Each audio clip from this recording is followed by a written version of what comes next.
27 behind the later Dale Earnhardt. Then comes Butch Miller in the Travis Carter entry car number 98, the Banquet Food Piggly Wiggly car. Butch is currently shown 3 laps down in 20th position. And then comes Dave Marcus, announced here this week that he has the Big Apple Supermarket, Big Apple Market sponsorship for the balance of the year. Congratulations to Dave, still out there running. Now we have missed some of the cars, but we are back to the leader. We missed the number 47 car driven by Jack Pennington in our trip around the racetrack, but Jack is still in competition, and he is shown 4 laps down in 22nd. There is Morgan Shepherd, and he has put some distance between himself and second place Dale Earnhardt on lap number 254 of the Transouth 500. Back in a moment. 167 laps completed here at Darlington. The leader is Morgan Shepherd. Dale Earnhardt is second. Brett Bodine third. Harry Gant fourth. And Dick Trickle is in 5th position. Running 6th is Bill Elliott. Mark Martin is 7th. Darrell Waltrip 8th. Ken Schrader 9th. And Jeff Bodine running in 10th position. This coming Saturday night, we bring back what used to be Thursday Night Thunder, but this year it's going to be Saturday Night Thunder. It all begins at 9 o'clock Eastern Time. Included in Saturday Night Thunder, live USAC Western States Midget Racing from Ascot Park in Gardena, California. And next Sunday, we'll be in Bristol, Tennessee on the exciting half mile for the Valleydale 500 Winston Cup race, live at 1 o'clock Eastern Time. That's next Sunday here on ESPN. And at the moment, it is more on Dale Earnhardt. In fact, it's about a half a straightaway lead. Jerry Punch is down in the Morgan Shepherd pit. We've got Greg Moore, who is one of the sons of Carl and Bud Moore. Now, Greg and Darrell are in the engine compartment, the department of this team. And Greg, you guys have really been working on the car, getting the chassis a little bit better and better. And finally, he was able to get around Earnhardt a little while ago. Yeah, Jerry, Morgan's doing us a real good job. We've made one adjustment, put one roundabout in the left rear, and he says everything's going good. Power wear is good. The radial's working out. We're just in a real good position right now. After a pit stop, he seemed to fade a little bit. Why? Well, some of the guys, I believe, have been coming in and putting on 2. We put on 4 every time, and we just don't want to be doing no gambling at this stage. We think he's running good enough to where we're going to give him the tires and let's take our time. That is Greg Moore here. I feel like the car really is good on used tires. With the sticker tires, they aren't quite as quickly as they'd like to be. Let's go up pit road to Dick Bergman. Dick? Well, Jerry, I'm in the Bodine brothers pit of sorts. They're almost next to each other here. Jeff Bodine, who had started on the pole, led so many laps before being involved in that accident, is still riding in the back of the pack, although on the lead lap. His primary problem, the car is loose. They have to be very, very careful here at Darlington with a loose car, because if you're not, boy, that concrete wall is awful, awful close. Meanwhile, Brett Bodine running in 3rd position. He's at the other end of the scale. He's tight. That's right where Larry McReynolds, his crew chief, says he wants him to be. You can control a tight car. They say they're going to stay on the conservative side, leave them a little bit tight, leave them stay out there, and try to keep that thing running up front, as it has been much of the day.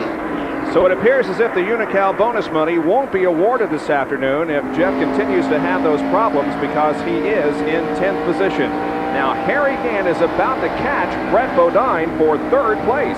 Yeah, Brett had pulled out to about a 3-second lead over Harry Gant, but Gant now is moving in on him. You can see there's only half a dozen car lengths or so before he gets to Brett Bodine, picking up pretty good every lap.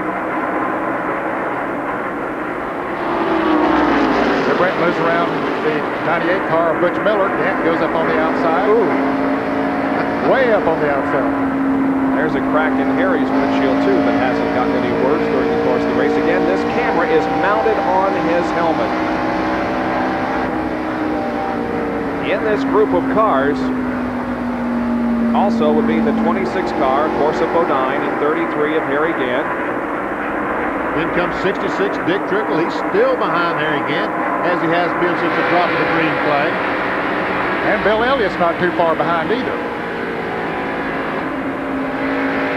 This is from Dick Trickle's Phillips 66 in-car camera. We're watching Harry Gant just ahead. We'll watch Dick Trickle's head move around from this in-car position so we can understand why Harry Gant's camera is bobbing around. Watch his head just bob around there. Watch that. It's amazing. No wonder my neck gives me trouble, Benny. And now from the camera mounted on Harry's helmet, you can see how much bouncing around he does in there. Boy, does he close up on Brett Bodine going in that corner. He's really closing in on him. And now looking back on Dick Trickle. Ooh, Dick a little sideways there.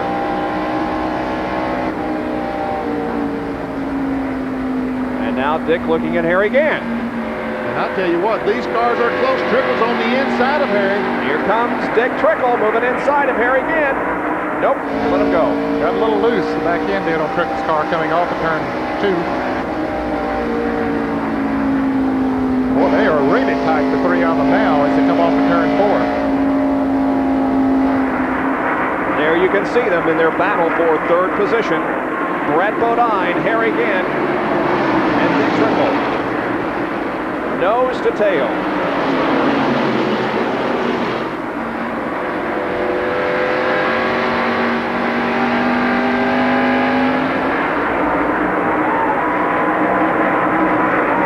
The 66 car driven by Dick Trickle, owned by Cale Yarborough.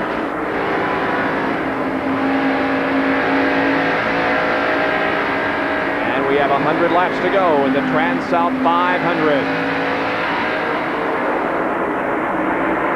The leader of the race is Morgan Shepherd, and number 15, the Motorcraft Ford, prepared by Bud Moore. Second place is Dale Earnhardt, as we continue to bring you live coverage of this Winston Cup race here at Darlington. Back in just a moment. Harry Gant at number 33 has passed Brett Bodine for third, and now here comes Dick Trickle in the number 66 car trying to get by the 26 of Bodine. And Dick Trickle goes into third position, dropping Brett Bodine back to make that fourth. Well, wait a minute. Bill Elliott got by him, so that dropped him back another position. You got to keep up here, Bob. Yeah, Dale Earnhardt's running second, Morgan Shepherd leading. Harry Gant moved into third when he moved around the Brett Bodine car, and then Dick Trickle went into fourth. Now, Michael Waltrip is a lap down in the car number 30, the yellow car that we see moving around Dick Trickle, but he's really running fast. Bill Elliott just about grazed the wall up in turns 1 and 2. The car running awfully high, which is, I think the car is probably a little bit loose. He's having to go up there and try to catch some green racetrack. But unfortunately, they've all went up there, and there's none left.